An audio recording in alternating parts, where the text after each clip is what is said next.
Hello, I'm Julianne Perkowski, and I've been at TLC for 33 years. When I first came on board, we were just closing down the first group home, started supported living, and immediately I went out to start supporting people in their home. From there, that was in August, and by November, I became a part-time team coordinator. As services grew, they only had one team coordinator, which at that point was called a program manager. And she was very busy, so she needed some assistance. And from there, I became a full-time team coordinator for 25 years.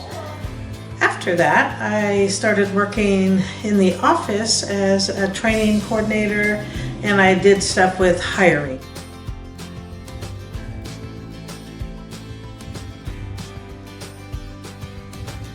My experience from the beginning in supporting people to be a part of our supported living program was going to nursing homes and institutions and meeting people where they lived, getting to know them, and then supporting them to come out into the community.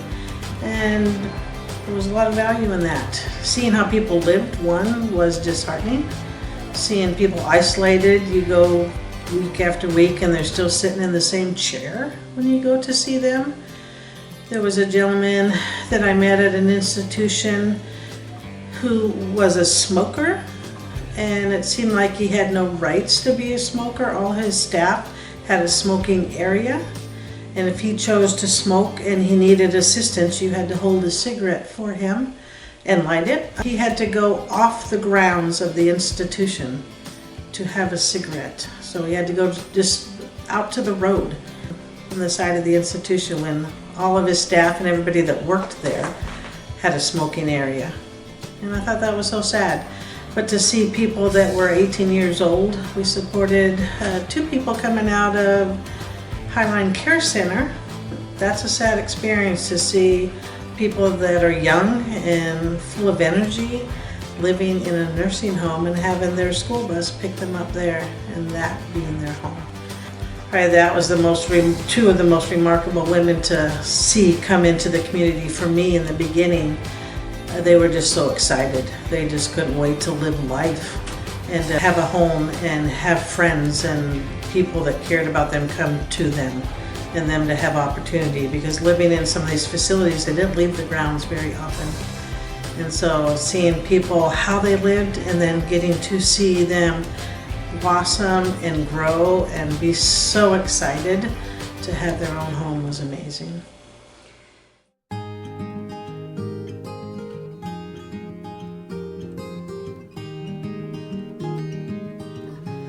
Some experience around people making choices that other people felt weren't the right choice. The main thing was to advocate for people and what they wanted. And so I was speaking to guardians, doctors, other family members, and talk about the reasons why they wanted to do what they wanted to do. And ultimately for me, in my experience, it worked out very positive for people, that they were able to do the things they wanted, and guidelines were changed.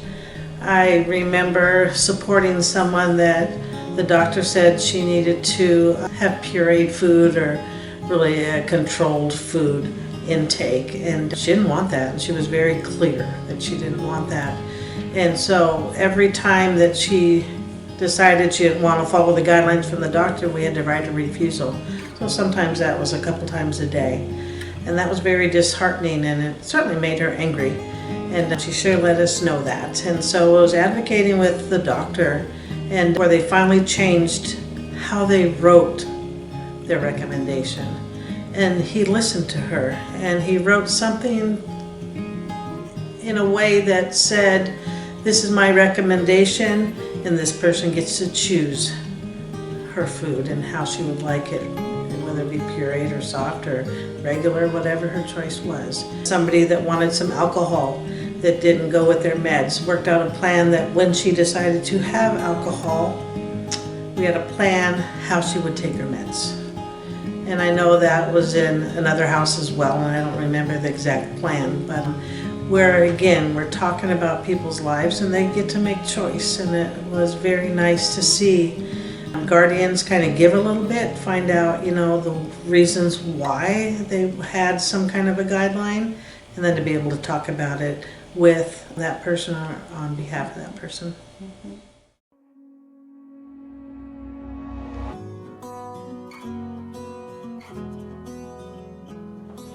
I think truly that we want people to have a life of their choosing, and they push that, and they respect people's choices and help people to take risk and have opportunities, which you don't see that in a lot of places, where people are going all kinds of places, on trips, to conferences, to learn new skills, to education, to just have fun, relationships. I mean, they really want to encompass what that person desires, and I think that's incredible to see. I think it's incredible to talk about, but I think it is very much the focal point of what we do.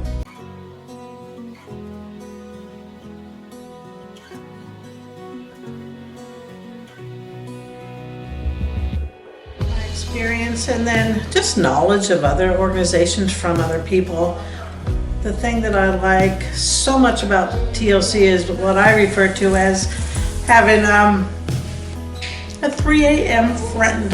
And that's a friend that you can call anytime, knowing that you can get support, information, guidance, help, whether it be personal or work related. And that's what I respect about TLC so much. It's just they care about people, about their employees, which is a big thing. When your employees aren't happy, they're probably not doing their best work. And so when you care about them, that just ripples, and they care about what they do in their work. And so having that person you can call anytime for any reason, personal or work related, and get the support that you need, I think just says volumes. To be able to see your management team working, cleaning toilets, driving people to appointments, cooking for people, working shifts. You don't see that often. When I used to hear about our executive director at an organization I worked at in another state, first of all, they were in another state. You didn't see them. You didn't get to see who was running that organization. And so here, we live and see and breathe with people every day. And I think that's a benefit to know. If somebody came in, they probably wouldn't know our executive director because she's doing stuff that everybody's doing, not hidden behind a door, in a suit. That's what I appreciate at TLC, that they're there for people. They include people whenever we have decisions about the organizations to be made. They include everybody, people we support, employees, management, parents, guardians, board of directors. There's nobody left out. If you want to come, you can come.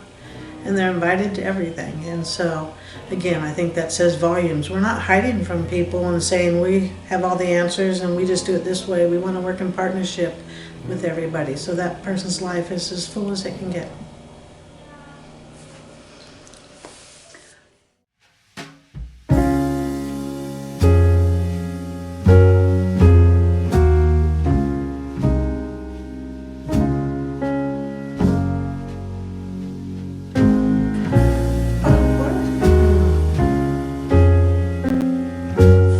What I feel most proud about at TLC is how they support people, and the way that they listen to people and really want them to have the life of their choosing. In my experience in other places, didn't often see that. And in my experience in interviewing people, you don't often hear that. But when I think about an organization that truly tries to live and keep its mission and vision alive, I think of TLC. And that's what I love about this organization.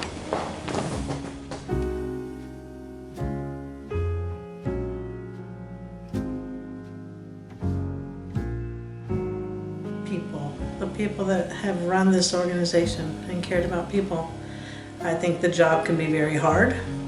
Helping people have a life, a good life of their choosing, is not easy. But the people that want to help do that and are so committed, that's what keeps me here.